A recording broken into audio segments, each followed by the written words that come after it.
garden sa loob ng cafe. Tara, puntahan natin. Bumiyahe na nga kami from Olongapo to Angeles, Pampanga. At pagkatapos ng 1.5 oras, narating na namin ang lugar. Namangha agad kami sa laki ng cafe na to.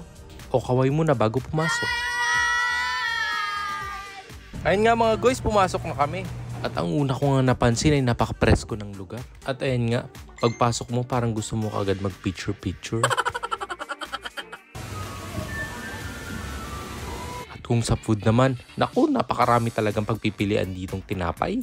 Sa mga nakatry na dito, tulungan nyo nga kami mamili para sa susunod alam na namin kung anong orderin namin. At sa sobrang dami nga mga guys, parang nabusog na ako sa kakapili. O ayan mga guys, may mga salad at cakes pa sila. Shoutout nga pala kay madam na nag-assist sa amin. Pagkatapos pumili, binayaran na namin ang aming mga order. Ito nga pala guys, ang Lala Garden Cafe. At umakyat na nga kami sa taas. Wala pa mga tao mga guys. Na-excite kasi kami dito mga guys, kaya ang aga namin nakarating.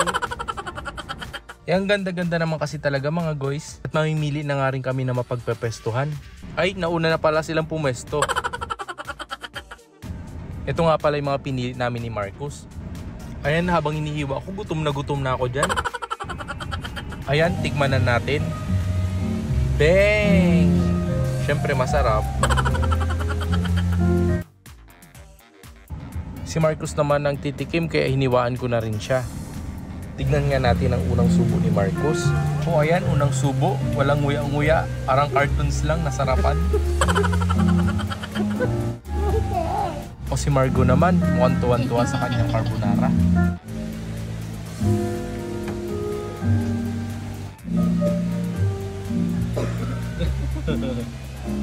Si Ate Brielle naman ang tanongin natin kung masarap ang drinks niya. Ayos, masarap din. Ayun na si Margo, nag-beast mode na.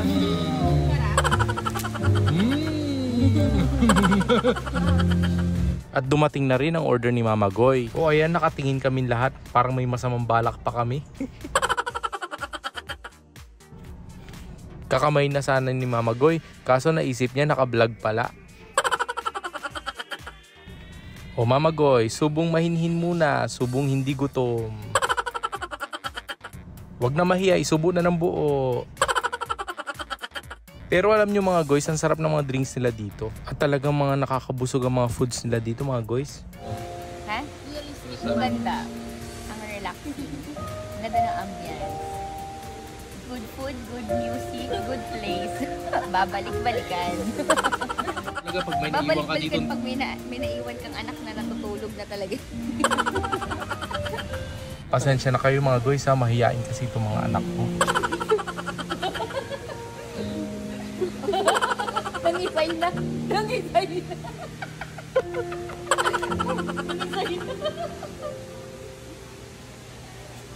Kumaano? Margo. Oh, si Margo. Margo, dance. Paano yung... Ito malupit. Yan o, yan o. Yeah.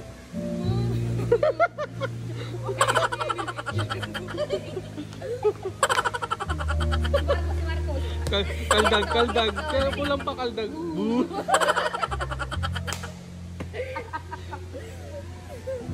Kinuunto dito yung mga anak niya. Siyempre, kunyari wala nangyari. Pero seryoso mga guys, ang sarap sa pakiramdam na nakakasama mo ang pamilya mo sa mga gantong pagkakataon. Hindi kasi lahat ng oras ay pumapabor sa atin. Kaya kapag ka may libreng oras, ay talaga namang sinusulit na namin. Dahil paglipas ng panahon, ang mga memories na ito ay napakasarap balik-balikan. Salamat mga guys, see you sa next vlog!